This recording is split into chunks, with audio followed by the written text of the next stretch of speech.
Assalamualaikum warahmatullahi wabarakatuh. Salih dan solihahku kelas 3 Ilmu Muhammadiyah Terpadu Harapan Kota Magelang. Selamat berjumpa kembali dengan Pak Guru Pak Aziz dalam pembelajaran fikih. Dan kali ini anak semuanya akan belajar tentang bab 1, ayo sholat sunnah rawatib. Anak semuanya, sebelum kita mulai pembelajaran, mari kita awali pelajaran kita dengan berdoa bersama. Diawali dengan membaca basmalah. Bismillahirrahmanirrahim. Raditu billahi rabba wa bil islami dina wa bi Muhammadin nabiyya wa rasula. Rabbi zidni ilma warzuqni fahma.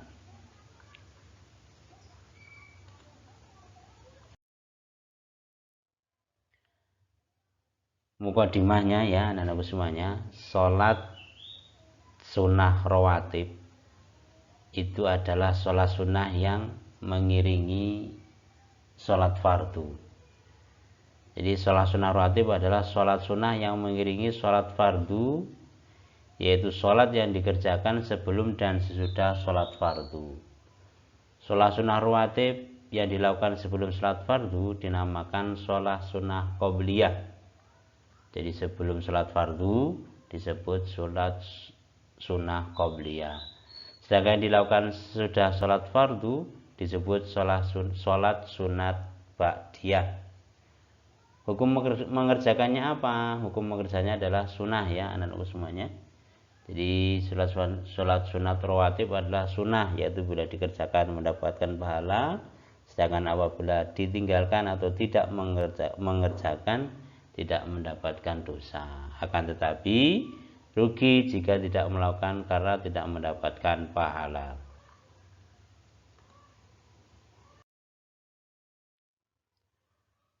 Nah, ketentuan sholat rawatib ya anak-anak semuanya. Jadi sholat rawatib itu ada dua macam yang dilakukan oleh Nabi kita Muhammad SAW.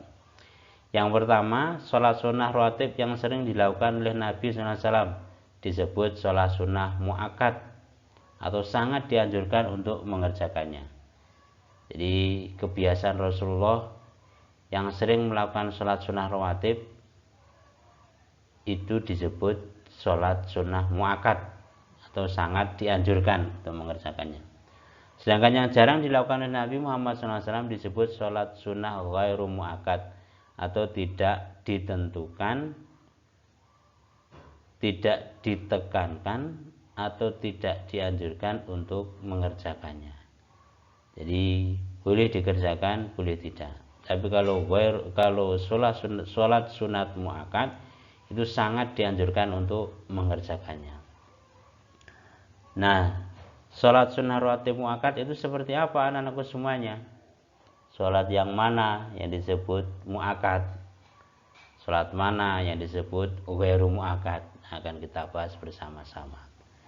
Menurut sabda Nabi Muhammad SAW yang diriwayatkan oleh Imam Bukhari dan Muslim, man sabaru ala sinta asyrota rok'atan minas sunnati banallahu lahu baitan fil jannah arba'i roka'atin qabla dhuhri wa roka'ataini ba'daha wa roka'ataini ba'dal maghrib wa roka'ataini ba'dal isya wa roka'ataini qabla al-fajri. Artinya, barang siapa merutinkan sholat sunnah 12 rakaat dalam sehari, maka Allah akan membangunkan bagi dia sebuah rumah di surga.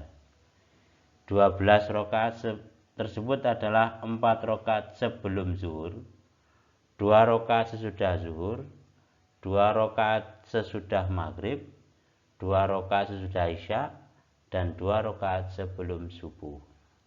Ini sholat sunnah yang mu'akkad.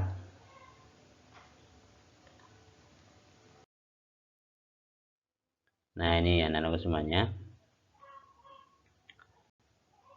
2 rakaat sebelum zuhur, 2 rakaat sudah zuhur, 2 rakaat sudah maghrib, 2 rakaat sudah isya, dan 2 rakaat sebelum subuh.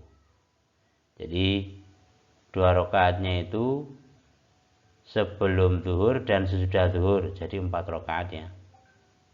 Kemudian 2 rakaat sesudah maghrib, 2 rakaat sesudah isya, dan 2 rakaat sebelum subuh. Ini disebut sunnah rawatib muakkad.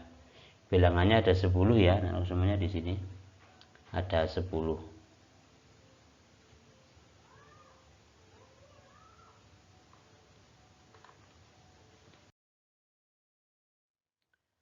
Nah, untuk salat sunnah ghairu rawatib ghairu muakkad terdiri dari 4 rakaat sebelum zuhur. Maksudnya itu 2 rakaat pertama termasuk sunnah muakkad, 2 rakaat berikutnya termasuk ghairu muakkad. Jadi kalau sebelum zuhur itu mengerjakan 4 rakaat maka menjadi ghairu muakkad. 4 rakaat sesudah zuhur maksudnya yaitu 2 rakaat pertama termasuk sunnah muakkad, 2 rakaat berikut termasuk ghairu muakkad. Jadi kalau melaksanakan 4 rakaat sebelum zuhur itu yang 2 rakaat itu muakkad, tapi yang 2 rakaat ghairu muakkad. Setelah zuhur juga begitu, kalau mengerjakan 2 rakaat sesudah zuhur itu muakkad, yang 2 lagi 2 rakaat itu ghairu muakkad. Kemudian yang ketiga adalah 4 rakaat sebelum asar. Dan ingat ya anak semuanya, setelah sholat asar tidak ada sholat sunnah. Jadi sholat sunnah itu sebelum sholat asar. Kemudian 2 rakaat sebelum sholat maghrib itu juga ghairu muakkad. Kemudian yang kelima adalah 2 rakaat sebelum isya itu juga ghairu muakkad. Jadi tidak begitu dianjurkan oleh Nabi kita Muhammad Shallallahu Alaihi Wasallam. Nah kemudian anak-anak semuanya, untuk niat itu dilakukan di dalam hati ya anak-anak semuanya. Niat sholat sunnah rawatib muakkad sebelum zuhur atau sesudah zuhur dan sebagainya. Nah, kemudian hikmah sholat rawatib, ini anak-anak semuanya, ada beberapa hikmah dari sholat rawatib. Yang pertama adalah menyempurnakan pahala ibadah sholat fardu. Jadi ibadah sholat fardu kita mungkin belum sempurna, maka disempurnakan dengan sholat sunnah rawatib. Yang kedua, dapat menghapus dosa yang kita lakukan, termasuk dosa-dosa kecil. Mencegah perbuatan yang buruk. Jadi kalau kita melakukan sholat sunnah rawatib itu dapat mencegah diri kita dari perbuatan yang tidak baik. Kemudian pahalanya lebih baik daripada dunia dan isinya. Ini sih yang Rasulullah SAW bersabda, rakaatal fajri khairun minad dunya wa ma fiha. Jadi 2 rakaat sebelum fajar atau sholat subuh yang dikerjakan sebelum subuh itu lebih baik daripada dunia dan isinya. Hadis riwayat Muslim.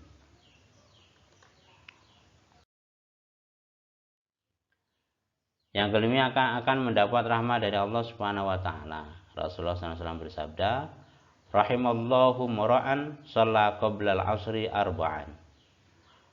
Semoga Allah merahmati atau Allah akan merahmati orang yang sholat 4 rakaat sebelum asar. Jadi sebelum asar itu sholat sunat 2 rakaat itu akan dirahmati oleh Allah Subhanahu wa taala. Yang keenam, rutin mengerjakan sholat rawatib 12 rakaat dalam sehari akan dibangunkan rumah di surga. Seperti tadi di atas ya. Rasulullah SAW bersabda, man sholat nata asyrata rakaatan fi yaumin wa lailatin bunyalahu bihinna baitun fil jannah. Barang siapa mengerjakan sholat sunnah dalam sehari semalam sebanyak 12 rakaat, maka karena sebab amalan tersebut ia akan dibangunkan sebuah rumah di surga. Ini hikmah dan keistimewaan sholat sunnah rawatib. Nah, mari kita anak-anak semuanya untuk selalu membiasakan sholat sunnah rawatib ya. Tata caranya sama seperti sholat fardu. Jadi tata caranya seperti sholat fardu. Dan sholat sunnah rawatib ini dilakukan munfarid atau dilakukan sendiri-sendiri. Karena hanya ada beberapa sholat sunnah yang dikerjakan secara berjamaah. Di antaranya adalah sholat tarawih, sholat idul adha, dan sholat idul fitri, kemudian sholat gerhana bulan, sholat gerhana matahari. Itu yang dianjurkan untuk sholat berjamaah. Tapi untuk sholat sunnah yang dianjurkan untuk sendiri, termasuk sholat munfarid, itu dikerjakan secara sendiri. Rasulullah SAW bersabda yang artinya, pertama kali amal perbuatan yang dihisab atas seseorang hamba pada hari kiamat nanti adalah sholat. Maka jika ternyata sholatnya itu baik, maka baiklah seluruh amalnya. Dan jika ternyata sholatnya rusak atau jelek, maka jeleklah seluruh amalannya. Dan sabdanya lagi yang artinya pada tiap antara dua azan dan iqomah ada sholat sunnah. Pada tiap azan dan iqomah ada sholat sunnah. Pada tiap azan dan iqomah ada sholat sunnah. Setelah mengatakan 3 kali, bagi siapa yang mau mengerjakannya. Jadi itu sholat sunnah rawatib.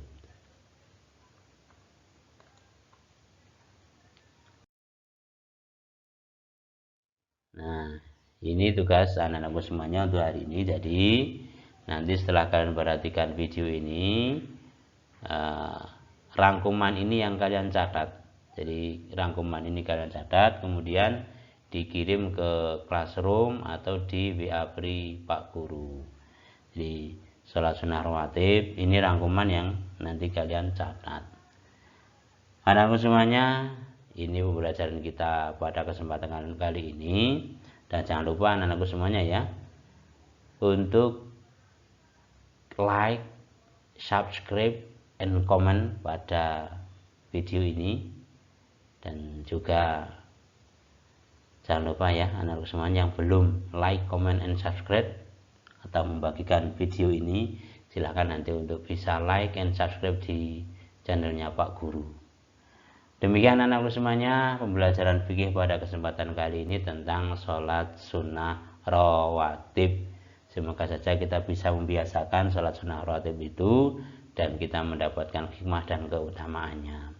Baiklah anak-anakku semuanya, mari kita akhiri pembelajaran kita dengan membaca hamdalah bersama.